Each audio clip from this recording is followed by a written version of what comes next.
Would-be hijacker surrendered peacefully this morning. For 20 years, Central Indiana viewers tuned in to watch Anne Ryder.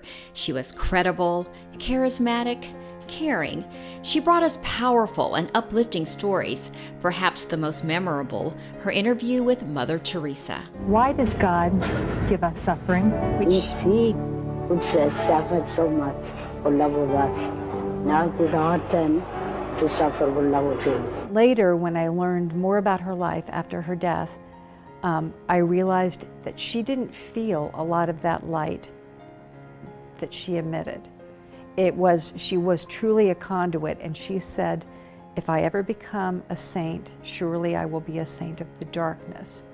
The darkness was something she understood, and I think she believed that her mission was to be with those in darkness on earth. Anne found herself in the dark after suffering a serious medical emergency and losing her unborn son.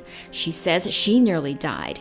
It was after that crisis she began to experience a physical tug at her heart to be home more with her daughter. Anne left the news desk, a decision she has never regretted.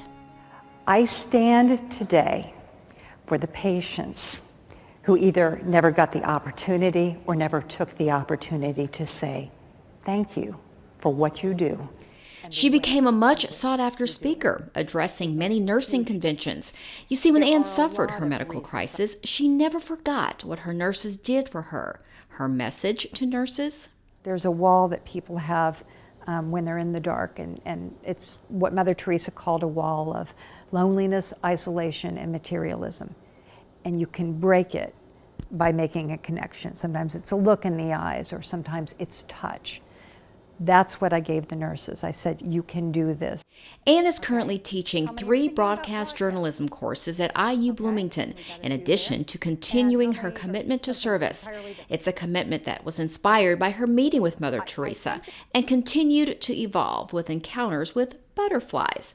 1 year to the day after Anne lost her son, a butterfly landed on her. I'm ready for my close-up. The next year, Anne returned to Camp Healing Tree. It's just this amazing weekend camp, and I always go out there and speak to them. And there was a butterfly release, and I kept thinking, oh, I wish one would land on me. Well, it didn't, but we went out to do a balloon release later in the day, and a lady behind me goes, there's a butterfly on your butt. And I turned around, and it looked exactly like the kind that had been there a year earlier. So next year, nothing happened. The next year, I'm out at Camp Healing Tree, and I walk up and I see the director of the camp. I go, Neil, did you get the butterflies? By this time, I'm addicted. He goes, no, we didn't have enough. And right then, I kid you not, a butterfly flies up and lands right. I burst into tears. Oh. He said, you've got to meet Marty, the butterfly lady who raises our butterflies. She's become one of my best friends, taught me everything about bringing them from the egg to the caterpillar to the butterfly. So we use them with people in hospice. There he goes. Anybody going through any kind of change, divorce, job change, because it's metamorphosis. It's change of form. Anne says she, like everyone, has gone through many changes, and like all of us, she's had to decide whether to stay put or grow, like a caterpillar, into a butterfly. You know, I've been through plenty of changes. I'm helping take care of my father now and live right next door to him. I've been through a long marriage and now a divorce. Life changes. And as long as you lean in to whatever it is that you're going through, I think you get through it twice as fast, the difficult times. As a matter of fact, Anne says she loves being in her 50s because she's so comfortable in her own skin.